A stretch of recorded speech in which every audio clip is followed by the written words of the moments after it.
Have you ever been wrongfully judged by someone? How did it make you feel?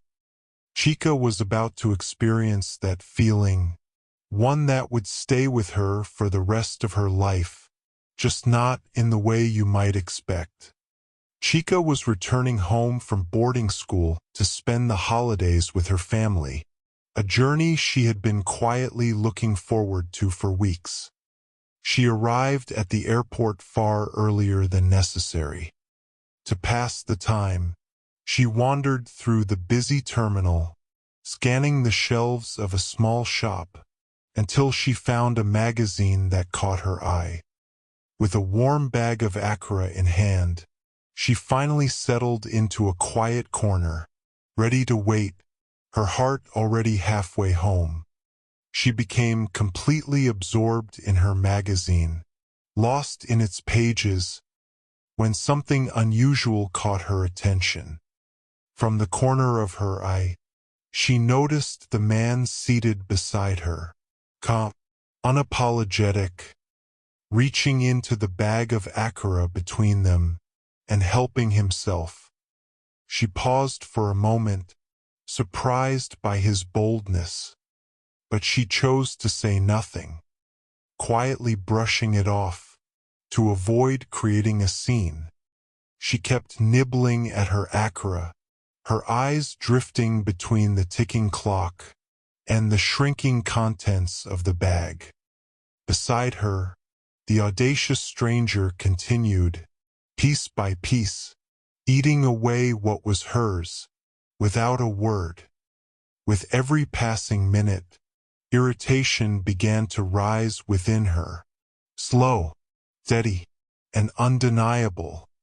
She tightened her grip on the magazine, thinking to herself, if I weren't holding back, this wouldn't end so quietly. With every piece she reached for, he mirrored her, quietly, deliberately, taking one for himself.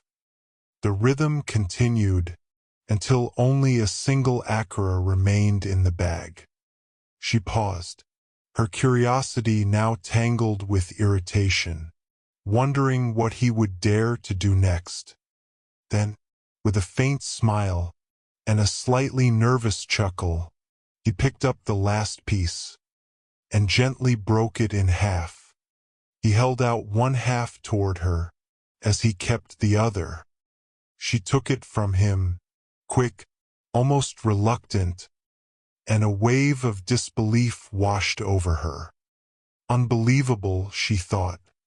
The audacity, he helps himself to my food and acts like this is normal?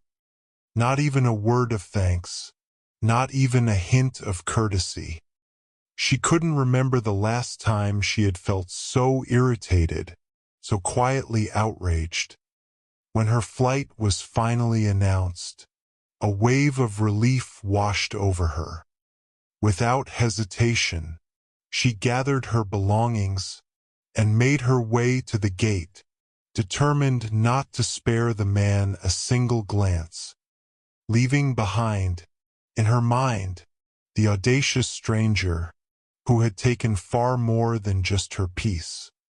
She boarded the plane and sank into her seat, exhaling at last, as the tension slowly slipped away. Reaching for her magazine, to finish the final pages, she dipped her hand into her bag, then suddenly froze. Her breath caught. Right there, untouched and neatly tucked away, was her bag of akara, staring back at her. If mine are here, she whispered, her heart sinking as the truth unfolded. Then the others, they were his, and all along, he had been the one trying to share. She had seen the look on his face when she got up to board the plane. A wave of regret crashed over her, heavy, undeniable. It was too late now. Too late to turn back. Too late to say the words she should have spoken. In that quiet moment, the truth stung deeply. She had judged him too quickly, and with a painful realization, she saw it clearly. She had been the one who was rude, the one who had taken without gratitude, the one who had misunderstood everything.